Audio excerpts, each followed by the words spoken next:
আল্লাহ পাকের রহমতে এই কমিটির উদ্যোগে এখন আপনি জাপান থাকেন আর লন্ডন থাকেন আর হাসপাতালের বেডে থাকেন আর বেডরুমে থাকেন, আপনার মোবাইলে বিকাশের অ্যাপ থাকলেই আপনি আপনার নিউজ ক্লিয়ার করতে পারবেন।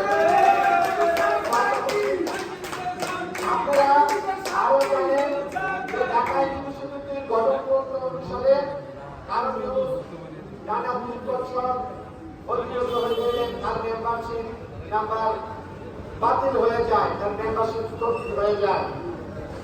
অনেকে দেশের বাইরে থাকেন, অনেকে অসুস্থ থাকেন, টাইম মতো অনেকে নিউজ দিতে পারেন না। এখন থেকে আর ওই সমস্যাটা হবে না।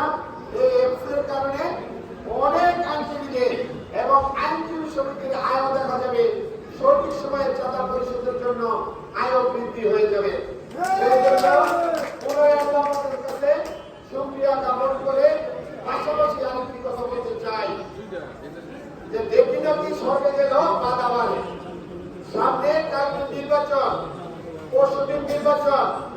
এই ঢাকা আইনজীবী সমিতির উন্নয়নের দ্বারা এবং এইরকম এক্সক্লুসিভ কিছু উন্নয়নের জন্য আপনারা যতটা লক্ষ্য নেন, নীল প্যানেলে ভোট দিবেন এবং নীল প্যানেলে নির্বাচিত করলে আইনজীবী সমিতি উন্নয়নের কারণে ইনশাআল্লাহ আগামী 29-30 তারিখ সাধারণ আইনজীবীগণ, বিজ্ঞ আইনজীবীগণ নীল প্যানেলে ভোট দিবেন।